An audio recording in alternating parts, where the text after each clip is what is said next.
Killmonger é herói, Tony Stark não é Homem de Ferro. Confira tudo nesse vídeo e muito mais, com referências e easter eggs do sexto episódio de What If. Galera, como de costume, chegou outro episódio de What If, e dessa vez conta, e se o Killmonger salvasse o Tony Stark? Sei lá se esse título cola, mas pra mim o ideal seria esse e se o Killmonger tivesse vencido. Pra mim esse título seria melhor, ainda mais depois de assistir o episódio. Mas enfim, eu não estou aqui para falar disso, e sim contar para vocês todas as referências e easter eggs que estavam escondidos nesse episódio. E no final eu vou falar um pouco sobre o que eu achei desse episódio. E outra coisa que eu também quero dizer é que hoje, dia 15, é o meu aniversário e eu estou gravando para vocês. E quem disse que isso é problema meu? No caso ontem. Não, deixa pra lá.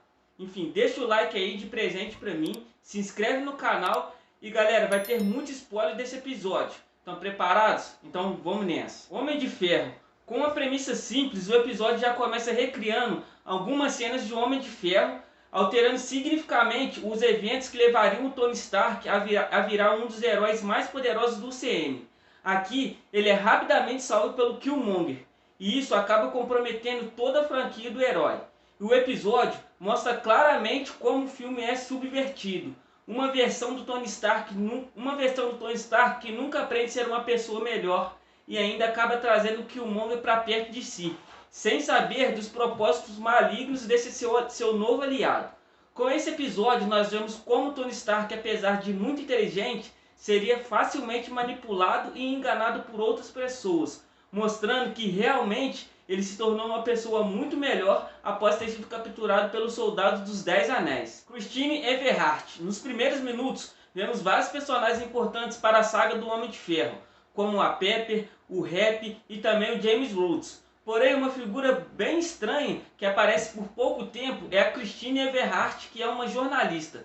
Caso vocês não se lembrem dela, a Christine ela tem uma relação de amor e ódio com Tony Stark. Os dois chegaram a ter um breve romance, mas não passou disso. Eventualmente, a Cristina fazia várias matérias e reportagens tentando expor o verdadeiro lado do Tony Stark ao mundo. Killmonger. A grande estrela do episódio é o Eric Killmonger, um dos vilões mais complexos do UCM, que fez a sua estreia em Pantera Negra em 2018.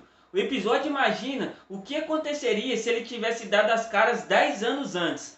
Após salvar o Tony Stark, o Killmonger acaba se tornando um dos grandes aliados do bilionário, mesmo que tenha seus próprios planos sombrios correndo em segredo.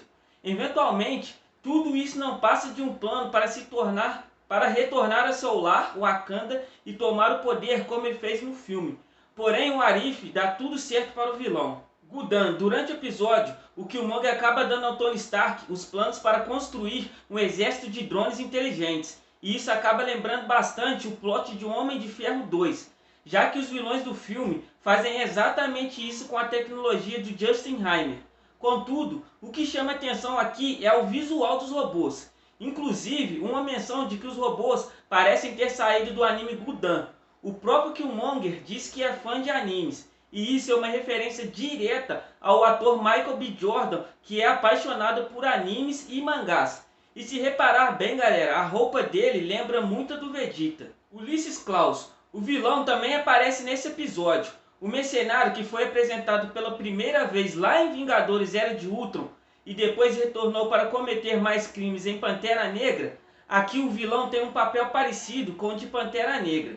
Ele se alia ao Killmonger, porém, a cena em que ele aparece pela primeira vez é bem similar à cena de Vingadores Era de Ultron, já que ele está vendendo a sua própria carga contrabandeada de Vibranium, o que inclui uma lança que pertencia às Dora Milaje. A morte de T'Challa. Mesmo se passando cronologicamente muito tempo antes de Pantera Negra, o episódio mostra que o T'Challa já está agindo como herói há muito tempo, fazendo as missões para as quais ele é designado. E é uma dessas missões que ele acaba dando de cara com o seu primo Killmonger. O personagem aparece mais uma vez sendo dublado pelo Chadwick Boseman e acaba morrendo pelas mãos do seu primo, que inclusive ele usa uma arma de som muito parecida com o protótipo usado pelo Obadiah Stane no primeiro filme do Homem de Ferro, para poder paralisar o Tony Stark. Reflexo de uma cena conhecida. Falando nessas armas sonoras, precisamos trazer a cena que acontece pouco tempo depois do assassinato de T'Challa e do James Rhodes. A cena traz em si o primeiro confronto entre Tony Stark e o Killmonger, e acaba quando o vilão usa sua lança roubada por Klaus para matar o bilionário. À primeira vista, parece ser uma cena normal. No entanto, quando olhamos mais atentamente, ela é muito parecida com a cena que o Tony Stark é traído pelo Obadiah Stane e que ele chega por trás e usa o dispositivo sonoro para poder paralisar e roubar o seu reator Ark. Thaddeus Ross, um personagem de outra franquia que também aparece para dar as caras, é o Thaddeus Thunderbolts Ross, um tenente-general do exército norte-americano que por sua vez foi apresentado lá em O Incrível Hulk. Aqui ele aparece após a morte de Tony Stark para poder dar continuidade aos seus projetos. O personagem tem aparecido bastante no UCM desde Capitão América Guerra Civil, filme que marcou o seu retorno para a franquia após anos desaparecido. E pelo visto, mesmo em um universo paralelo, ele continua sendo um militar rígido que tem um senso bem peculiar de ética e moral. Pantera Negra. O segundo filme com o episódio se espelha completamente ao filme do Pantera Negra, que foi lançado em 2018 e se passa em 2016. Contudo, o episódio volta até 2008 e tudo acontece 8 anos antes, e é por isso que a Shuri ainda é apenas uma criança. Aqui vemos como o assassinato de T'Challa abriu portas para que o Killmonger pudesse se infiltrar em Wakanda. E em vez de criar uma guerra interna, ele foge um ataque externo ao levar os drones do Tony Stark para os pais. Mas eventualmente tudo é resolvido e ele se torna um herói da nação. Ou não, né? Mundo espiritual. No fim do episódio, acaba que o Killmonger consegue conquistar a confiança do T'Chaka e a sua admiração. O T'Chaka ele é o pai do T'Challa e também da Shuri. Ele também é presenteado com a erva coração, uma planta que cresce em Wakanda que concede poderes a pessoa que vai se tornar o próximo Pantera Negra. Porém, quando ele usa a erva coração, ele acaba indo para o mundo espiritual, um lugar que já havia sido mostrado no primeiro Pantera Negra. Lá, ele reencontra com o T'Challa e o T'Challa fala para ele se ele realmente acredita que isso que ele está fazendo é o certo. Um novo Pantera Negra. Agora o Killmonger foi oficializado como o novo Pantera Negra de Wakanda.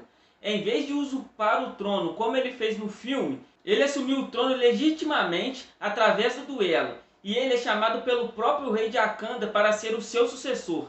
E curiosamente, seu traje é o mesmo que ele usa no filme Solo, com direito a vários detalhes dourados e uma estampa de onça. Resta apenas imaginar como seria nesse universo se ele continuar sendo o herói e como os Vingadores iriam derrotar o Thanos sem o Homem de Ferro. No fim do episódio, quando a Shuri vai atrás da Pepper para oferecer ajuda, podemos ver um quadro com os seguintes dizeres: "Você pode vingar o Tony Stark". A conexão é óbvia e imediata, já que os Vingadores são peças cruciais do UCM. Contudo, é importante ressaltar que nesse universo, o Tony Stark nunca se tornou Homem de Ferro e, portanto, nunca teria feito parte dos Vingadores. Mesmo se tivesse sobrevivido nas mãos do Killmonger, ainda assim é uma referência bem divertida que liga alguns pontos. Agora falando um pouco sobre o que eu achei desse episódio, eu curti bastante, galera. Eles mudaram a história do Killmonger, mas não tiraram a essência do personagem, que inclusive é um dos meus favoritos dos filmes da Marvel. Inclusive, eu adoraria ver ele como o novo Pantera Negra, mas tudo indica que o manto será mesmo da Shuri. Mas e aí, vocês curtiram esse episódio? Comenta aí qual é o seu personagem favorito da Marvel. Aproveita, manda aquele joinha aí no vídeo, se inscreve no canal, porque toda semana tem vídeo de Arif aqui no canal pra vocês. Bom, é isso, galera. Tamo junto, até o próximo vídeo. Fui!